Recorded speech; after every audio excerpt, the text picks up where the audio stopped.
Salut, c'est Jean-Baptiste de jbmarcy.com. Bienvenue dans une nouvelle vidéo qui, bien évidemment, aura pour objectif de continuer nos réflexions autour de votre reconquête amoureuse.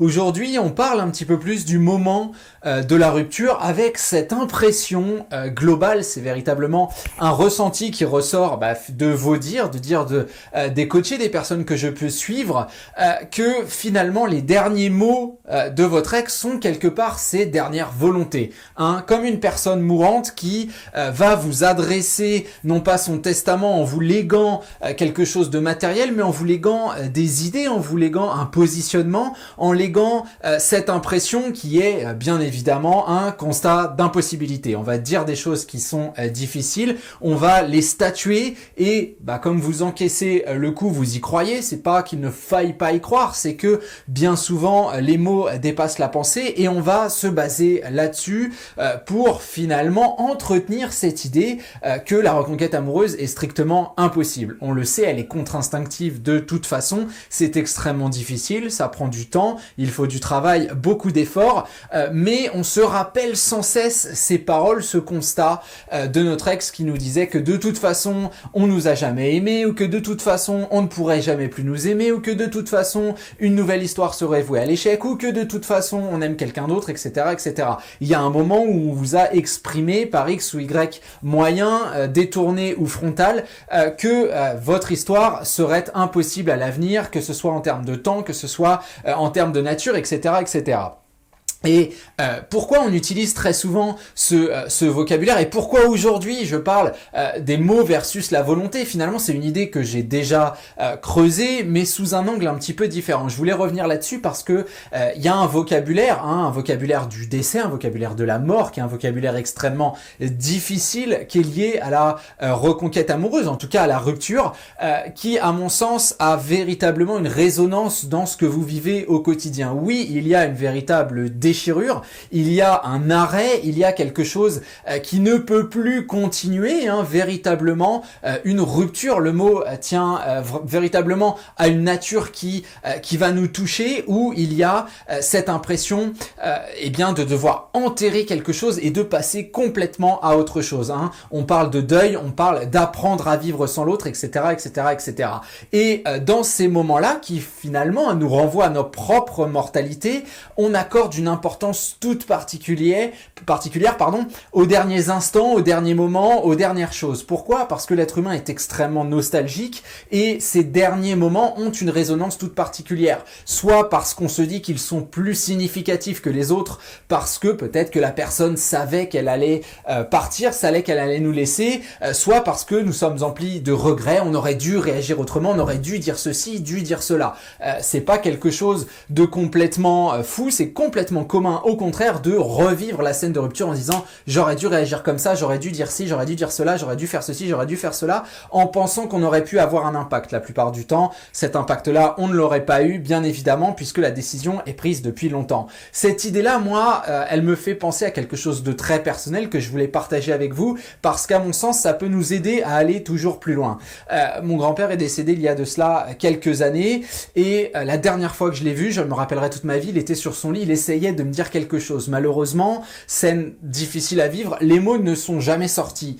Et pendant longtemps, j'ai eu du mal à faire mon deuil finalement parce que j'avais cette résonance en moi d'essayer cette problématique, cette contrainte d'essayer de comprendre, d'essayer de me dire mince, qu'est-ce qu'il a voulu me dire? On a eu une vie où on a été séparés, où on s'est pas parlé pendant plusieurs années et j'ai vraiment cherché à comprendre, cherché peut-être à combler, cherché à me dire que finalement on était fiers de moi, etc., etc. Plein de choses. Et puis un jour, je me suis un petit peu libéré de ça. Alors je me suis pas juste levé un matin et boum, ça s'est envolé, bien évidemment, c'est un travail de réflexion, mais je me suis dit, et si c'est moi qui donnais du sens à cela? Et si tout simplement il essayait de me dire quelque chose de positif que je ne pourrais pas analyser, ce serait plus intéressant pour moi de le voir sous cet aspect-là plutôt qu'une enclave, plutôt que quelque chose qui finalement eh bien m'empêche de mettre un pied devant l'autre. Donc j'ose espérer, je me donne cette crédibilité, cette légitimité, j'ose penser qu'effectivement on m'adressait des souhaits positifs pour l'avenir et me dire que finalement on avait perdu du temps à s'engueuler et que on aurait mieux fait de s'apprécier et qu'on était fiers de moi. On avait eu quelques discussions avant que son état de santé n'empire, on savait que la maladie était là de toute façon, mais cette discussion-là allant plutôt dans ce sens-là. De toute façon, ce qui est certain, c'est que ces souhaits-là, ces idées-là, sont des idées qui reflètent un instant T, un état d'esprit à un moment. Ce qu'on m'a dit, on m'a dit cela en connaissance de cause. On savait ce qui allait se passer, on savait qu'après, c'était terminé, qu'on n'aurait plus d'échanges, etc., etc. Là, votre ex, c'est un petit peu la même chose. La seule différence, c'est effectivement que les contacts pourraient continuer si vous continuez si vous continuez à envoyer des messages, si vous envoyez des lettres, si vous appelez, si vous traînez autour de son cercle d'amis, etc., etc., etc.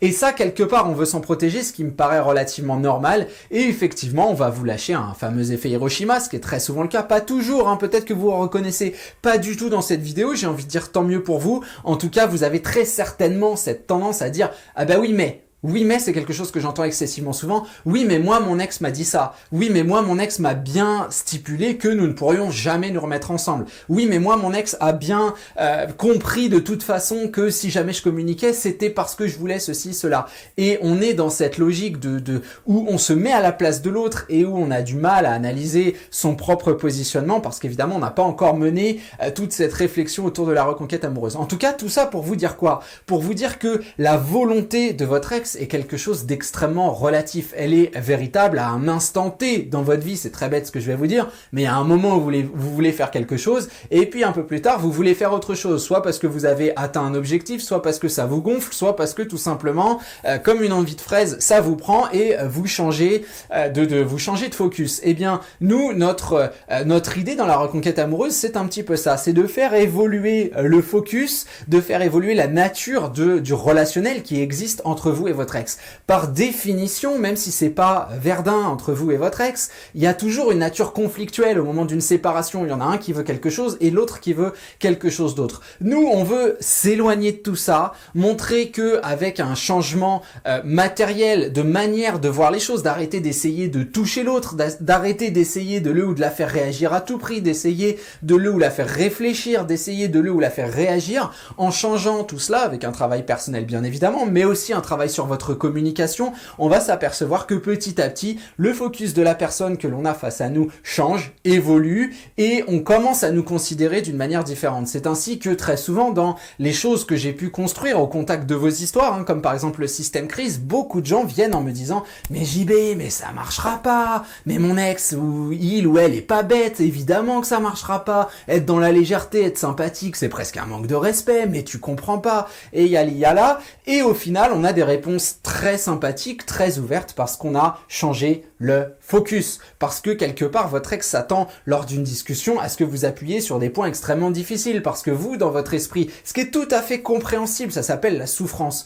Vous, dans votre esprit, vous pensez qu'il faut dire quelque chose de particulier. Il faut que votre ex comprenne que peut-être vous avez fait des erreurs ou que lui, elle a fait des erreurs, qu'aujourd'hui vous voulez passer à autre chose, qu'on veut s'excuser, etc. Toujours dans ce même rapport à finalement votre propre mortalité, j'ai envie de dire. Il y a quelqu'un qui est parti et comme si vous pouviez vous adresser à cette entité disparue, vous voulez sous une forme de psaume lui expliquer que on a déconné des deux côtés et qu'on peut faire autrement. La problématique n'est pas ce qu'il faut faire comprendre à votre ex, mais ce qu'il faut lui faire ressentir. Et ce n'est jamais avec des mots, c'est avec de l'émotion simple, c'est avec une certaine légèreté et c'est avec une aura, un état d'esprit extrêmement positif. Bref, vous imaginez que j'ai énormément de choses à dire sur le sujet. Je vois le temps qui passe, ça fait déjà presque 10 minutes de vidéo. Je vais pas gâcher plus de votre temps. En tout cas, non, les derniers mots de votre ex ne sont pas ses dernières volontés. En tout cas, si elles le sont, elles ne le sont qu'à un instant T et tout le reste peut changer, tout le reste peut évoluer et c'est véritablement le travail que nous faisons ensemble. Et j'ai envie de dire que c'est vrai, quelle que soit la situation finalement. Comme d'habitude, si vous aimez cette vidéo, vous n'hésitez pas. Ça fait toujours plaisir que vous puissiez le signaler. Comme d'habitude, vous pouvez vous exprimer à travers les commentaires. J'essaye de répondre dès que j'ai un petit peu de temps. Je vois tout, j'analyse tout, je suis présent. Donc n'hésitez pas, même si je suis pas forcément hyper réactif, je suis là. Voilà, je vous abandonne ici. Vous pouvez appuyer, si vous n'êtes pas encore abonné, sur le bouton d'abonnement, aussi sur la petite cloche qui vous permettra d'avoir les vidéos directement. Et enfin, sous cette vidéo, vous savez que vous avez pas mal de liens qui vont vous mener vers du contenu toujours plus riche, hein, que ce soit la newsletter qui est gratuite, une vidéo par semaine dans votre boîte mail, ou les formations vidéo, le coaching, etc., etc., etc. Comme vous le voyez, je ne vous abandonne que virtuellement, je suis toujours présent pour vous aider et je vous dis à très vite. Salut à vous.